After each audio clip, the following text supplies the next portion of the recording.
কি হয়েছে এত মানুষ এই কর মাধ্যমে বিলে আমার সাহলে ঠাস করে মাগো কই বিলে বসে পড়ছে সবাই সামনে পিছনে সব মানুষ পায় সামনে এদিকে তুমি তো আগায় চাইছো কি হয়েছে এত হলে চলি করে খা তাল বেলে বুকের ভিতরে সাওয়ার মাধ্যমে নেই আমার সাহলের এই বুকের ভিতরে হঠাৎ করে রাত 2:30 2:30টার দিকে হঠাৎ করে কোথায় থেকে যে কোন ডাকাত দলের আসি নদীর কিনারে মানে যেরকম আকাশ থেকে শিল পড়ে ওরকম শিলের মতো সেরকম বঙ্কের আওয়াজ। আমরা তো নদী কিনারে থাকতে পারি নাই, ছেলেবেলে বাস করতে পারি নাই, আমরা দিলজুরি লোক।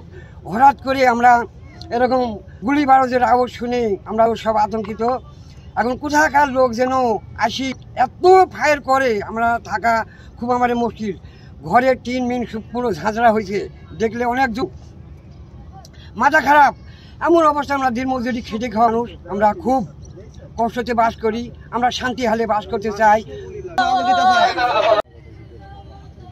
লাগি বলে বলছো মা আমি নাই আমার গুলি লাগছে তো বাড়িতে কে ধরবো সবাই পিছনে তো সামনের মানুষ ধর পড়ে গায় কিরা বয়ে পড়লো কি হয়েছে ধরলে পড়ে যায় কারা কারা ধরছে না কিরছে তা আমি বলতে পারবো না। আমার আত্মীয় যাইরা আসিল দৌড়ি বিলে রিটুন গাজি আমার বোনের সাওয়ালে দৌড়ি বিলে মেডিকেলে লিয়ে গেছে।